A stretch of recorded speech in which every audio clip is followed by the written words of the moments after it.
That was so sick. I can't believe Herbie could throw it that far. When he came in here, he could barely hit that net. Okay. Still got it. Thank you for mentioning that. There was not a doubt, right? Was anybody? I did not think he was hitting it. He couldn't throw it. Like, do you think he couldn't get it there, or what do you think accuracy? 35 yards in a suit. He's 56 years old, dude. He's 56. I think he could have done it left-handed.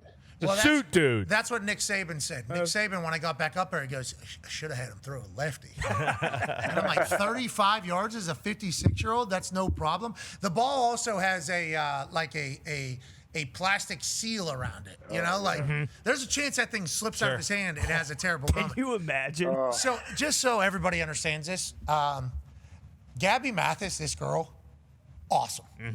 I mean, I am a huge fan. She's the third girl. I mean, he spun that thing. He did. He really did spin it. She's the third girl that has won the raffle. She was there since noon the day before. Wow. Okay, just trying to do her thing. She wins the raffle. Has never kicked anything before.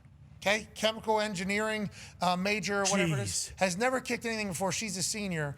And she's like, oh, I want to do it myself. I'm sure the people around her, whenever she won, were like, hey, just last week, guy picked somebody who's a good kicker. She said, nope, I want to do it. And I'm like, I love that. I met her in between commercial breaks. And I said, hello, your name's Gabby? She goes, yes. I go, very nice to meet you. Have you ever kicked before or anything? She goes, no. And I go, okay, why'd you pick to do it? She was like, I want to do it. And I was like, that's awesome. Yeah, I love that. Bingo. I absolutely love that. Yeah. I absolutely love that. And she was like so joyful the entire time. So then we go up on stage and Kirk's like, how are we looking? You know, because it was like other side where I meet. Kirk was over here, so he didn't see her. I was like, girls never kicked before. He goes, never kicked before. I'm like, never. He goes, why didn't she, could she have picked somebody or did she didn't? I said, she just wants to do it. And he was like, I like that. I'm like, me too. Yeah. Like I actually like it mostly because good chance this ain't going in. Sure. I do that entire thing. Yeah. So then we go out there. The scene is electric. I mean, it is an electric scene. Getting there, we had to go pretty far. Couldn't hear everything because of how far away we were, actually, too funny, because of how packed in everything kind of was. So we get over there. Before this kick, she just was about to just. I love that you back Yep. up. I go, whoa. She like, there was no, I didn't even know she was going to go. She was literally just going to stand there and try to swing at it. So I'm like, yo, you got to do steps. Whoa, you going right now? You about to kick it back? Hold on, none of us are ready. We didn't even know you were going to potentially do that. You didn't even take any steps backward. She's like, yeah, I'm going to do that. I'm like, all right. So then Herbie goes, you got to go back here, bro. You got to, come on, we got to take a couple steps here just to try to give a good attempt at it. And her first attempt, obviously, this one, not good. Okay, not good. Topped it. It was right on line, though. Right on line. It was straight, not good. Whole play starts going, one more shot, one more kick or whatever. And she's like, I asked her, do you want to do it? She goes, yeah, I want to do it again. I'm like, I love this girl. Yeah. Just after what just happened, she didn't want to pick anybody. She could have easily said, like, I'm not. Yeah, not embarrassed that she's never kicked. Exactly. She's just like, yeah, I'll do it again. Yeah, maybe the next time. It was like her blind optimism was so, like, for me, it radiated. Like, it was oozing. I'm like, I like to hear this. I appreciate that you exist. So then I was scanning.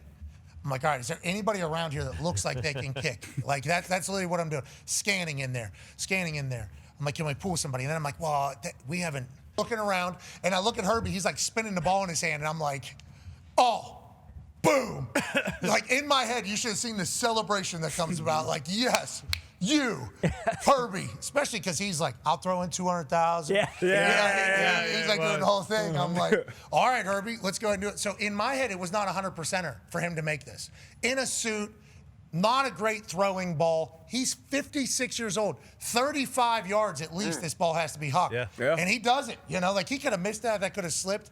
So in my head, it wasn't 100%er, but it was certainly at least a way. Like, hey, we got a viable shot here. And shout out to Herbie showing up. Yeah. That was a great throw by Herbie. He's genuinely pumped that he helped Gabby. Oh, yeah. And I think it was a cool moment. We're lucky to be a part of that whole thing. And her pure joy afterwards is so cool. Like, we need more of those happening. And now, granted, if I would have just done that for 100,000, probably the same effect. Yeah. It's a lot of fucking money. Yep. For sure. I think you can go down. That's always my thought. But this is classic. Me just being a checkers, good thumbs up there by Stanford Steve. This is just classic me being a checkers player. Okay, this is just in the moment. I just got to get to this spot. Yeah. Like, that is, there's no chess being played there. It's just like, this could be really awkward television right here. This could be really bad. Obviously, we never really think about this. What are we going to do? And then it's like, as soon as the idea comes, it's like, yeah, I'm excited to get out there. Yeah. Okay, I am excited to get out there to Oregon because it is beautiful once you get there, and the people are very enthusiastic, and they love ball out there. And they'll be out there in pitch black, which we are incredibly grateful for. It's far, though. It's a far trip. We're going to Europe, bro. Yeah. We're going to Europe, AJ. Further almost. It's out there. Yeah, it's Great game. I mean, at least you're going now. I'm not even. Yeah, Dude, think about like mid-November going there. Like at least now it'll still like not be freezing cold. Oregon is still an unbelievable team. Like there are worse times to go to Oregon. Beautiful. I'd be much more tired. You're talking later in the season. Yeah, like more exhausted. Exactly. Yeah. Yeah, The morning would be 20 degrees out. Yeah. Right. We're lucky. I'm lucky to be a part of any of this. Just want to let everybody know that I feel that way. But whenever Oregon pops up on the old schedule, there is like a come on. We gotta go out there. Let's go. We get to go out there. This Friday night, full college football conversation. It felt as almost if it was a matter of fact. It did. It did kind of feel like that. Like everybody I was talking to was like, tomorrow, Florida. It's good. Really? Yeah, everybody, legit. That's why if you listen to us make the picks, I'm kind of like, Texas need them. But like everybody we were around was like, Florida is A, not an easy place to play. B, if they don't put them, like Florida's defense, good. Yeah. Like everybody sees DJ Lagway have like 5 picks.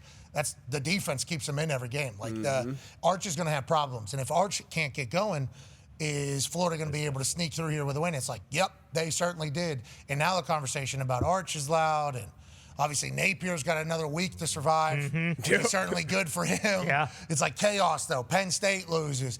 Texas loses to Florida. Absolute pandemonium happening around ball. Yeah, those Florida boys, they fight for Billy Napier. But the game you were at, Bama, Vandy, it was close for a while, and then Bama kind of pulled away late. I thought Ty Simpson played incredible. Vandy played incredible, too. They just had those 2 red zone turnovers that really cost them. The score was not indicative, I don't think, of what this game was. I think what was the final 30 to something. Bama had a very, very late touchdown to score, but I think Ty Simpson looks really, really good. Yes, score and cover. They had a late touchdown to score and cover, so everybody's just going to think that Alabama really dominated. There was a lot of stressful moments in Nick Saban's suite. We were lucky to be there. Nick Saban was honored for going into the College Football Hall of Fame. They gave him a plaque and a whole thing, and the place went crazy. I mean, the pop was rightfully insane. And what I've learned is getting a chance to do Alabama football stuff with Nick Saban's really cool. I would imagine. Yeah, I bet. It's really cool just to be able to walk wherever, talk to whoever, and even get whatever pizza we want delivered to the suite whenever we want. But where he's at, everybody knows where his suite is. So anytime anything happens, basically the entire stadium is looking up at him. So Vandy scores first, big touchdown. Yeah. Nick Saban stands up, okay, tucks shirt, still has dress pants on, turns to the side and just stands like, I don't know where he was going. I honestly still don't think he's gone anywhere. I think he stayed in that spot. Wanted to get up and move, though, because he was so uncomfortable, just like so uncomfortable. Then he sits back down. He's got Miss Terry to his left. He's got Reese to his right. And then they just kind of settle back in and start watching the game. Then something bad happens, penalty or something. Everybody looks back at him for his reaction. He no-sells everything. And then whenever the good stuff happens, doesn't celebrate. So, like, bad things happen. We're all like, oh, that's terrible. Good things start happening. We're like, let's go. Nothing. Just, we got long games here still. So he is still, I mean, invested. He is locked in those games, dude. He was very, very kind to Miss Terry and Nick to take care of us, and the hospitality was absurd.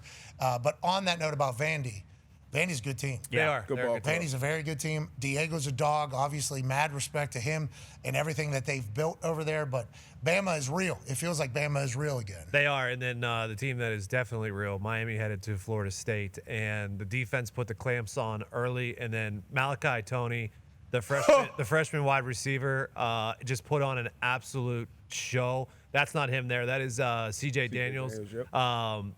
The celebrations all night were awesome.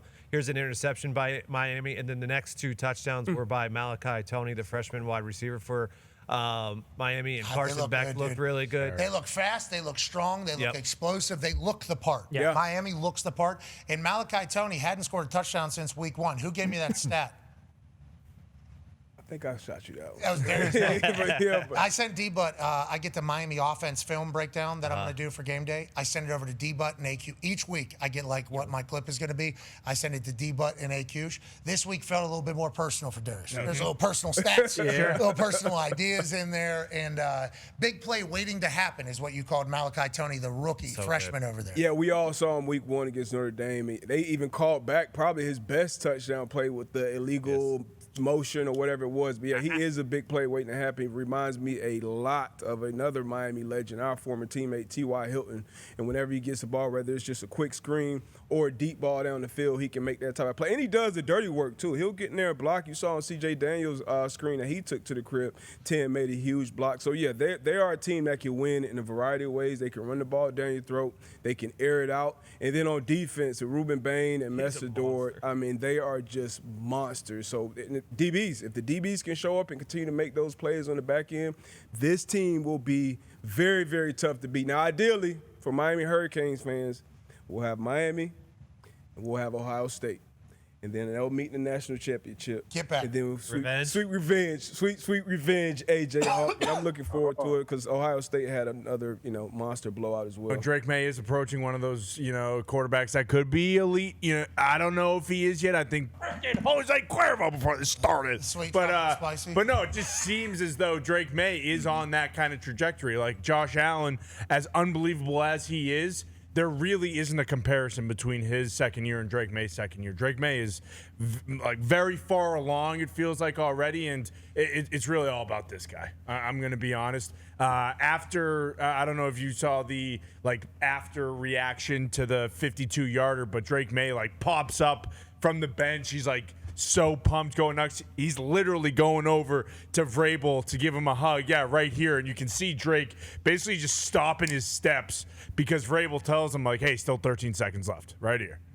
Yeah, just stop, Drake. Just stop, Drake. And that's exactly what it's all about.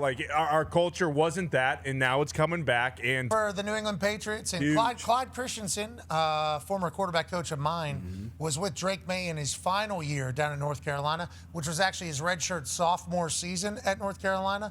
And Clyde Christensen said, this guy's got a lot of Peyton in him, right? But much more athletic. I mean, much more athletic. This throw. He said, this is the guy. D-But, why is this the one that you need to run on repeat to show people that Drake Maye's a dude? I mean, just when you talk about a handful of quarterbacks, we talk about Lamar Jackson, we talk about Josh Allen, Patrick Mahomes, obviously. There's only Justin Herbert, a handful of quarterbacks that can make this type of throw on the run, on the sideline. Unbelievable. And you see him do this kind of time and time again. Yes. And for him to be where he is in just his second year. I know Conman didn't give a lot of credit to Josh McDaniels, but I will give a ton of credit to Josh McDaniels because if you watch the tape throughout the year, for him to be leading the league in completion percentage, you didn't expect that for Drake Maye coming out. You expect a lot of people compared him to Josh Allen. I don't know if you guys remember when this draft, when it was 1, 2, 3 at the top, I said, hey, this would be my guy that I would take one.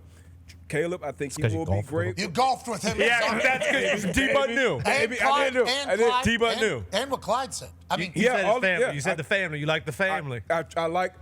It's not just the quarterback. You know, this is where everybody knows this. It's not just the player. It's about the people around him as well. You could tell he was a humble guy. He was a guy that was always kept in check. He was the younger brother who got beat up on, and kind of an all shucks young kid. And you just see him growing up. And I think that does have a lot to do with obviously Mike Vrabel, but the coaches around him. Stephon Diggs, I think he's been a great teammate as well. So yeah, I think the trajectory is definitely up. And Caleb and Jaden are obviously very good talents as well. We'll see. With Caleb, he looked great. Could continue. We shall see. Jaden, obviously, a guy. D-Bud said, hey, did you see that throw last night? It's the one.